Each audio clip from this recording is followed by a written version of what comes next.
Have we been looking for God in all the wrong places? It's a question that comes to mind with this week's Parsha.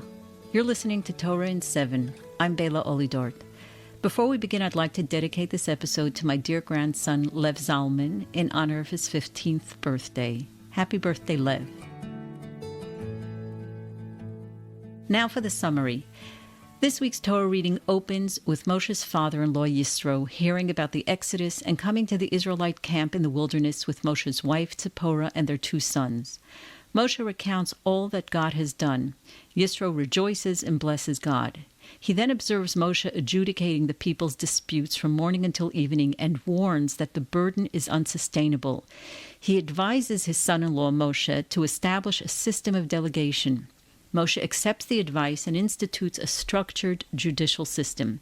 The Parsha then shifts to the Israelites' arrival at Mount Sinai. God tells Moshe to relay a message offering the people a covenant. If they obey God and keep it, they will become a treasured people, a kingdom of priests, and a holy nation. The people agree. God instructs Moshe to prepare them for revelation. Boundaries are set around the mountain. The people sanctify themselves for 3 days. On the 3rd day, God descends on Mount Sinai and speaks, giving the 10 commandments to the entire people. The Parsha concludes with further instructions against idol worship and the rules for building an altar. Now for a closer look at the dramatic center of the Parsha. It's the moment the entire nation has been waiting for. In the backdrop, we have thunder, lightning, and fire. God is about to speak. Imagine the anticipation, the breathless waiting for the great reveal, for cosmic secrets to be unveiled, for mysteries of God's nature, the soul, reality, for answers finally to the questions that have haunted humanity for centuries. Why is there evil? Why do we suffer? And what does it all mean? And then God speaks. He introduces himself plainly. I am your God. And then he goes through a list of do's and don'ts. Don't take my name in vain. Don't murder. Don't steal. Don't lie. Keep the Shabbos. Honor your parents. Is this really the revelation? Rabbi Shner Zalman of Liadi, the founder of Chabad, observes in his seminal work, Likutei Torah, that the thunder and lightning at Mount Sinai sit in an uneasy fit with the simple content of the commandments that follow. And the sense of letdown is understandable, given the dramatic encounters between God and our ancestors, the way he appeared to Avraham, Yitzchak, and Yaakov through tests, the Akedah, angels, and visions. Those were encounters with mystery, with danger, with the unknown.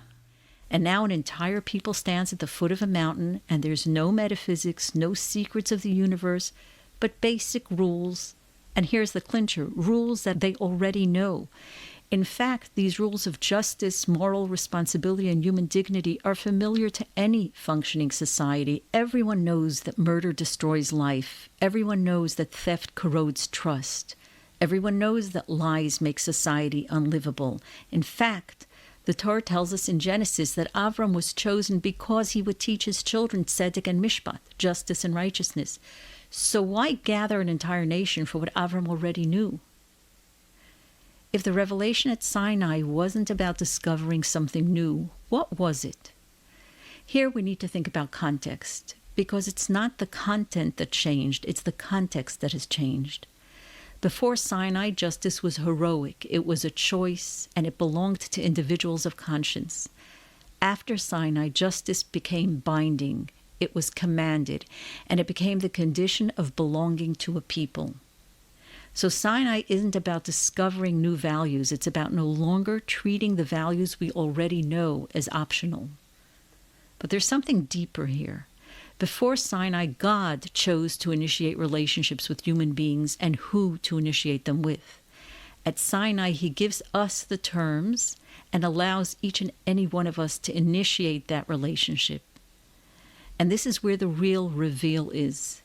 If until now we thought that to form a connection with God one needs to escape the entanglements of life on earth, the 10 Commandments insist on the opposite, that we meet God in the prosaic, the ordinary, and even the banal. And this is where it turns personal for me, because moments of intensity announce themselves, but the older I get, the more I'm undone by holiness that lives in the ordinary, moments that don't announce themselves. and yet when I glimpse them, I'm mesmerized, awed in ways I can't even name. That's why the bent and broken street sweeper who lives to help another human being moves me so deeply.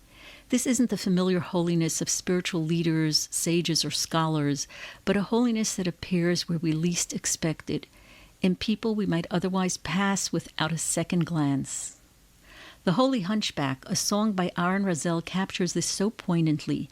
It's about a man who survives Auschwitz with no one and nothing left. No theology he can articulate, no grand ideas to hold on to, no great scholarship to impart. Only a single sentence his Rebbe taught him as a child, still echoing in his ears. Do someone a favor. And that, more and more, feels like the truth of Sinai, not about who God is, but about where we find him, in the humble, unglamorous acts of kindness and commitment, human to God and human to human, set out in the Ten Commandments. In 2 weeks, we'll be reading Parshat Truma. There is a midrash there on the words, V'yikchu li truma, take for me an offering. The midrash reads it in a very startling way. It says, Oti atem lokchim. You're not taking something for me, you're taking me. In other words, God is saying, don't look for me in the overwhelming or the ecstatic. Don't look for me in secrets or transcendence.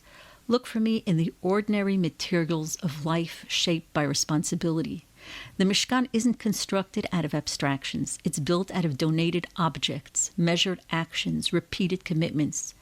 And that's where God chooses to dwell. This is one of the central Chabad Hasidic teachings, that the deepest connection with God doesn't happen by escaping the world, but by engaging it, by being responsive to the commonplace obligations and the gritty particulars of daily life. The most sublime godliness, in Hasidic language, isn't beyond us. It's hiding in plain sight. And that may be the most demanding revelation of all. That's one thought I take from this week's Torah reading.